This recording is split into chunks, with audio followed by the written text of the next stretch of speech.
د پاکستان اور انډیا جنگ ودرېدو نه پس وسیم اکرم یو ټویټ کړی دی. ټویټ کې خو وسیم اکرم ډېر پازیټیو خبرې کړې دي، خو د وسیم اکرم په دغه ټویټ باندې سابقه کرکټر باسط علي چې کوم دی یو ډېر قراره جواب وسیم اکرم له ورکړی دی چې ته اوس راویښ شوې، تا تر اوسه ولې ټویټ نه کولو چې جنگ ختم شو نو ته راپاڅېدې. دغه رنګ نواز شریف چې کوم دی هغه هم د سیسوار اعلان نه پس ټویټ کړی چې په هغې باندې هم د پاکستان عوامو خراخ کړی دی.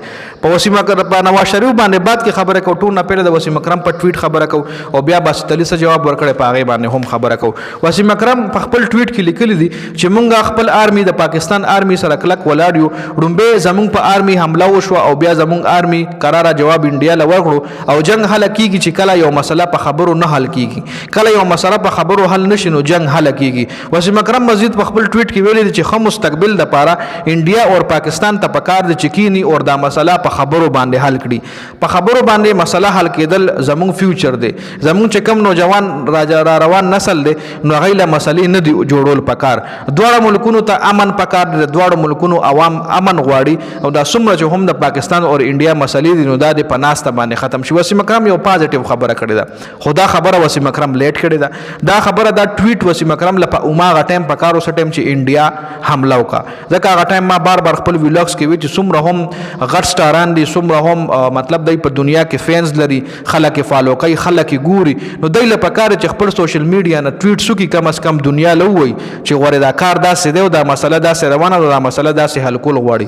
خو نه دي وسیم اکرم ټویټ لیټ وکړو. وسیم اکرم چې کله ټویټ لیټ وکړو نو په دې ولا باسط علي وي چې په سی ویو باندې مطلب سمندر په غاړه باندې ته چې ګند وي نو تو ماغه ټایم ویډیو جوړه کړي او د پاکستان او د انډیا سختو حالاتو کې تاله د حالات نه ښکارېدل، تا د جنګ ختمېدو نه پس ټویټ وکړو. دا ولا باسط علي جواب ورکړی دی، ځکه څه موده مخکې وسیم اکرم سمندر په غاړه باندې یو ویډیو جوړه کړې وه، سمندر په غاړه روانو چې دلته خو ډېر زیات پلوشن دی او خلکو ډېر زیات ګندونه غورځولي دي او دا ګندونه نه دي جوړول پکار.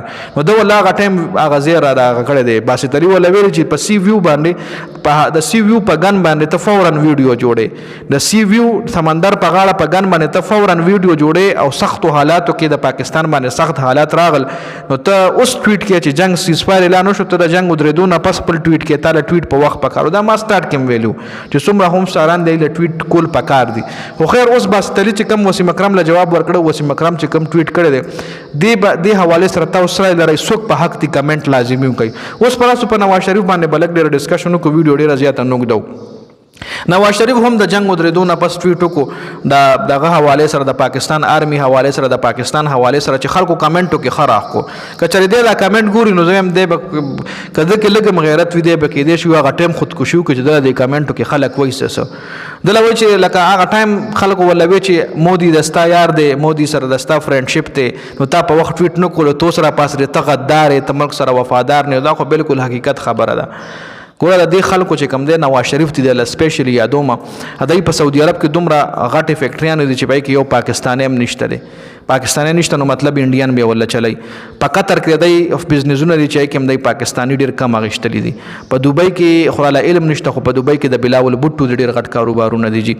نو دا خلک چې کوم دی پاکستانیان نه دی، په انډیا باندې زیات باور کوي او د انډیا خلکو باندې ډېر زیات مهربانه هم دي. د نواز شریف دی خلک د یادومه نو دی چرته بیا د هغوی خلاف ټویټ کوي، د هغوی خلاف راپاڅي، ځکه دی بزنسونه په هغوی روان دي. خیر دا اپډیټ شو په دې ویډیو کې، دې حوالې سره تاسو سره لرئ کمنټ لازمي وکړئ.